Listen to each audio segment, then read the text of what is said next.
ہر ایک کا اللہ سے اپنا معاملہ ہے. جی ہاں، ہر ایک کا اپنے اللہ سے معاملہ ہے. اس لیے اپنا اور اللہ کا معاملہ صحیح کریں. حدیث شریف میں ہے کہ من اصلح ما بینہ و بین اللہ اصلح اللہ ما بینہ و بین خلقہ، کہ جو اپنا اور خدا کا معاملہ ٹھیک کر لے گا تو اللہ اس کا اور مخلوق والا معاملہ خدا ٹھیک کر دے گا. یہ چابی بتائیے مشکلات کے حل کرنے کی،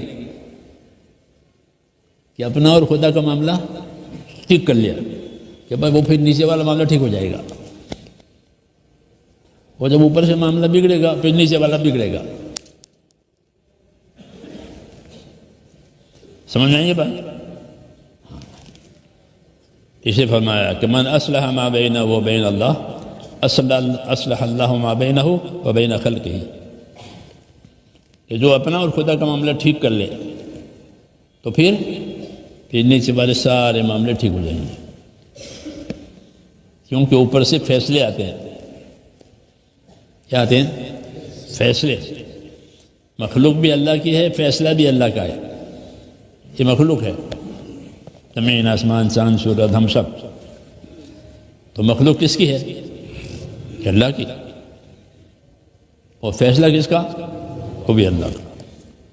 کوئی دوسرا اللہ نہیں ہے، کوئی دوسرا خالق نہیں ہے، کوئی دوسرا اختیار والا نہیں ہے. اللہ حاکم ہے، اللہ کے سارے اختیارات ہیں. اس لیے اپنے مخلوق میں اسی کے فیصلے چلیں گے. اس لیے کہا الا لہ الخلق والامر. خوب یاد رکھو، مخلوق بھی اللہ کی، فیصلہ بھی اللہ کا. اس لیے کہا کہ جب اللہ تعالیٰ سے معاملہ سے ہو جائے گا پھر فیصلے صحیح آئیں گے. فیصلے اوپر سے آتے ہیں، فیصلے اوپر سے آتے ہیں یا نیچے سے ظاہر ہوتے ہیں. ورنہ اثر اوپر سے آتے ہیں. جیسے روزی اوپر سے آتی ہے لیکن ظاہر زمین سے ظاہر ہوتی ہے، تجارت سے ظاہر ہوتی ہے. مزدوری سے مزدوری میں یہ ملا، تجارت میں ملا، زمین میں یہ ملا ہے. تو ظاہر یہاں سے ہوتی ہے، آتی ہے اوپر سے. وفی السماء رزقکم وما توعدون، آسمان میں تمہاری روزی ہے. یوں کہا کیا آسمان میں کیا ہے؟ تو کیا ہے آسمان میں؟ گیہوں کا اسٹاک ہے، چاولوں کا اسٹاک ہے.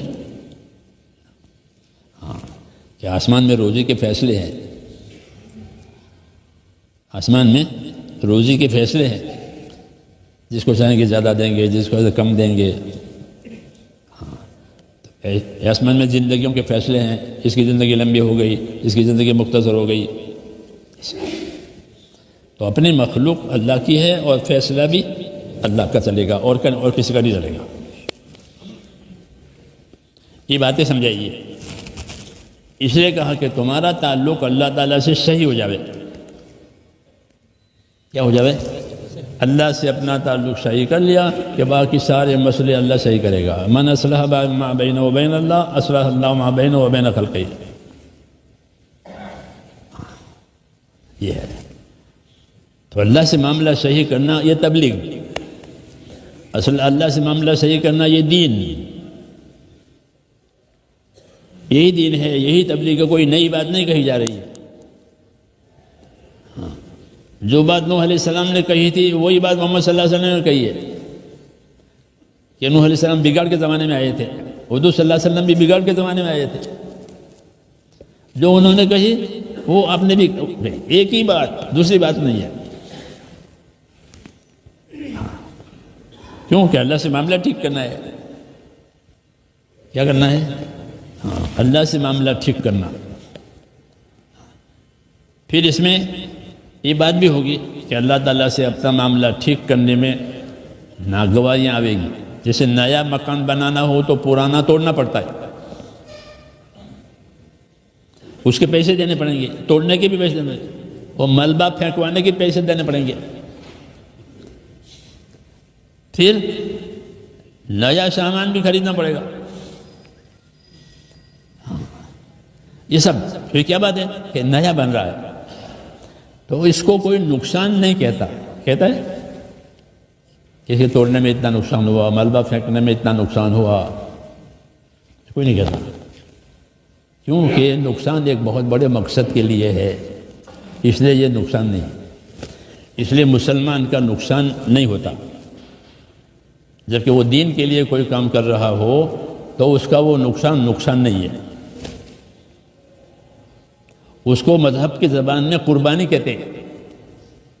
کیا کہتے ہیں کہ تمہارا نقصان ہوا کہ نہ، تو بھی کیا ہے، ہماری قربانی، حضور صلی اللہ علیہ وسلم میں انگلی کٹ گئی بدر احد میں، تو فرمایا کوئی بات نہیں، تو ایک انگلی تو ہے اور اللہ کے راستے میں کٹی ہے، کیا بات ہے